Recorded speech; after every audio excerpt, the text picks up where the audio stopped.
네, 장창호입니다. 오늘은 7월 11일 복날입니다. 뭐 좀 드셨습니까? 지금 점심시간이네요. 드시고 계시겠네요. 저도 이거 촬영 마치고 바로 가서 삼계탕 한 그릇 사 먹으려고요. 오늘은 11장은 마태복음, 11장에는 요한, 세례요한의 질문 사건이 나옵니다. 세례요한의 의심 사건에도 보통 말하는데, 우리가 다른 일을 기다리오리까, 오실 그이가 당신이 오니까 우리가 다른 일을 기다리오리까, 이걸 굉장히 부정적으로 보는 성경 신학자도 있고요, 긍정적으로 보는 신학자들도 있습니다. 다양합니다. 저는 이걸 긍정적으로 봅니다. 의심할 수 있는 거거든요. 갇히면, 어떤 공경에 빠지면, 이 제자들이 갈릴리 이 호수를 지나는데 광풍을 만났어요.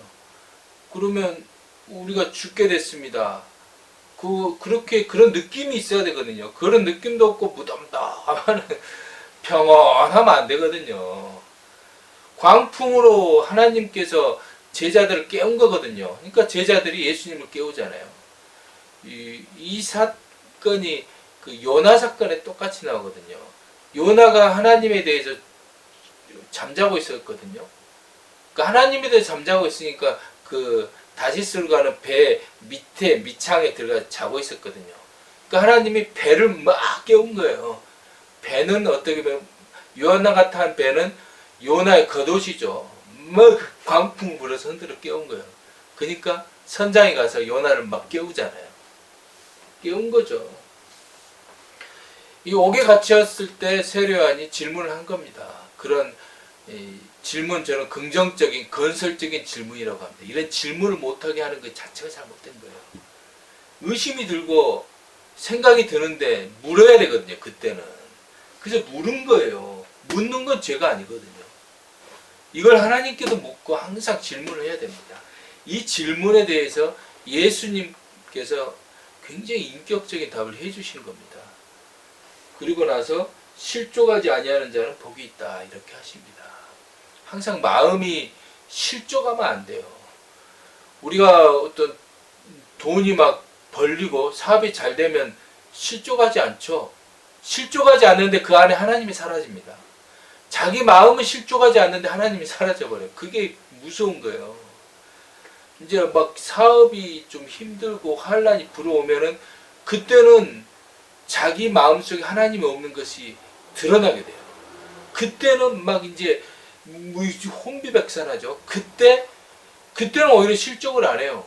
더 막 믿음을 찾기 위해서 기도를 하니까요. 평온한 중에 마음이 실족할 수도 있어요. 그게 어찌 될지는 모르는 거예요. 스스로 하나님에 대해서 깨어 있어야 돼요. 세례요한이 볼 때 예수님은 뭐 정치 혁명을 일으키지도 않고, 그렇다고 해서 하나님께 막 기도를 해서 그 시대를 심판하지도 않았어요. 어떤 로마 군대가 막 쳐들어올 줄 알았거든요. 근데 그것도 안 해요. 오히려 로마 화해하라 그러고. 그럼 복음을 전파하니까 세례요한이 볼 때 좀 물음표가 제기된 거예요. 복음의 색깔이 틀렸거든요. 세례요한과 예수님이. 그럼에도 불구하고 예수님은 세례요한에게 이 제자들이 이야기를 해줍니다. 있었던 일들을 깨달으라고 한 거예요. 이게 다른 말로 뭔 말이냐면, 너 자신을 알라, 그 말이에요. 세례요한이 예수님에 대해 물으니까 예수님은 세례요한한테 너는 너가 누군지 아냐, 그렇게 말한 거예요. 그래서 바로 뒤에 이제 이야기를 해준 거잖아요. 예수님 당신의 사명을 복음서를 통해 이야기를 해주면서 세례요한에 대해서 알려준 거예요. 요한복음에 보면 세례요한이 엘리야인 거 몰랐거든요. 모를 수도 있어요. 모르면서 사명할 수 있습니다. 그럴 수 있지 않나요? 다 알고 사명을 하나요? 하나님이 보실 때 그냥 그대로 진행되는 것도 있어요. 다 어찌 뭐 대통령들이나 뭐 사람들이 모르고도 그 일을 합니다. 요한복음에 뭐 보면 그런 거 많아요. 대제사장들도 모른 채로 예수님을 이 어린 양의 제물을 드리잖아요. 모르고도 하는 사람 많아요. 그런데 아는 것이 복이 있는 거죠. 그래서 그 제자들이 떠남에, 세례한 제자들이 떠남에 예수님이 엘리야에 대해서 이야기를 하잖아요. 그럼 이게 세례한 제자들이 없으니까 속 이야기를 한 걸까요? 저는 그렇게 생각 안 해요. 그러면 그럴 거면 제자들만 따로 불러서 했겠죠. 공중에서 온 거야. 제자들이 떠나니까, 세례요한 제자들이 떠나니까 전체 백성들에게 이야기를 한 거예요. 그 안에도 세례요한을 믿는 제자들이 있어요. 그러니까 질문한 제자들만 떠난 거죠. 그래서 거기에 대해서 이야기를 하신 거예요. 이 이야기도 세례요한한테 전해졌을 수도 있는 거예요. 옥에 갇혔으니까. 굉장히 세례요한을 긍정적으로 생각한 겁니다. 누군가 옥에 갇혔을 때 쌤통이다 그런 거 하면 안 됩니다. 누군가 실족할 위기에 처했는데 거기다 막 등을 떠밀어 버립니까? 어떻게 그럴 수 있습니까? 그렇게 해석하는 것이 이제 그 이단들의 해석입니다. 예수님 그렇게 했다고. 예수님의 인격이 과연 그럴까요? 베드로가 도망쳤는데 도망친 거 살아나서 유령처럼 살아나서 베드로를 이렇게 했나요? 그렇지 않잖아요. 인격적인 예수님이십니다. 그래서 격려하고 세례요한에게 또 이러한 말도 전달될 수도 있는 거예요. 아, 엘리야처럼 생각한다고. 그것이 전달됨으로 세례요한이 자신의 사역을 다시 들여다볼 수도 있다고 저는 생각합니다. 그리고 이제 뒤에 보면 심판과 멍에에 대해서 이렇게 쭉 이야기 나옵니다. 그래서 내 멍에는 쉽고 내 짐은 가볍다. 그리고 뒤에 이제 보면은 제가 이제 이 새롭게 다닌 교회에서 굉장히 크게 이렇게 배웠던 것 중에 하나가 성경을 텍스트 중심으로 나무는 뿌리 없는 나무가 있나요? 없잖아요. 뿌리는 보이지 않는데 그 뿌리가 있어야 열매가 열리거든요.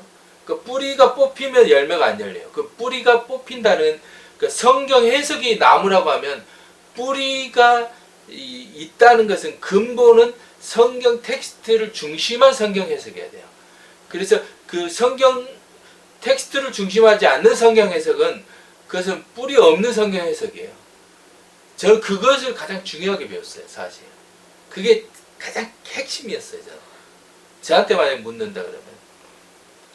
그래서 여기 보면은 보통 이제 이 아이들이 장태에서 제 동물을 불러 이르되 그래서 우리가 너희를 향하여 피리를 부려도 너희가 춤추지 않고 우리가 슬피로도 너희가 가슴 치지 않는다 했을 때 피리 부는 사나이 나는 피리 부는 사나이 이런 이 노래도 저 배웠거든요. 나는 피리 부는 사나이 땅땅땅땅땅땅 근데 피리 부는 게 유대 제사장들이더라고요. 해석이 좀 멍뚱한 거죠. 아 그러면 그 노래가 그러면 유대 제사장이라는 것을 나타낸 노래인 거예요. 그 비유를 근본으로 풀면 그런 거예요. 왜 그러냐면 여기 보면은 문체를 자세히 읽어봐야 돼요.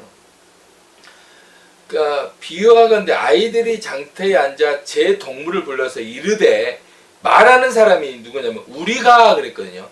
여기서 예수님 비유할 때 이르되 우리가 그랬어요. 그럼 우리가 피리를 부르도 너희는 춤추지 않고 우리가 슬피로도 너희는 가슴을 치지 않는다 그랬단 말이에요. 그럼 여기서 말하는 사람은 피리 부는 사람이 말을 하고 있죠. 그렇죠?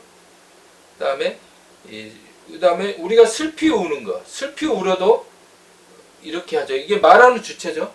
그럼 뒤에 볼까요? 말하는 주체가 누군가 봐요. 요한이 와서 먹지도 않고 마시지도 않으며 그들이 말하기를 그렇다. 그들이 말하기를 말하는 주체가 누구예요? 그들이잖아요. 그들이 유대 제사장이에요. 인자가 와서 먹고 마시며 말하기를 보라 먹기를 탐하고 포도주를 즐기는 사람이라. 그러니까 말하는 주체는 예수님도 세례요한도 아니에요. 그래서 이 말하는 건 누구냐면 그들이 유대 제사장들, 헤롯 왕들, 종교 권력, 기득권층을 말합니다. 그래서 피리 부는 자들과 슬피 우는 자들은 종교 기득권층이에요. 와, 또 9분 32초네요. 이제 강의도 하고 가서 복날 삼계탕 먹으러 가겠습니다. 여러분 오늘도 복날 삼계탕 마태복음 11장 화이팅! 야!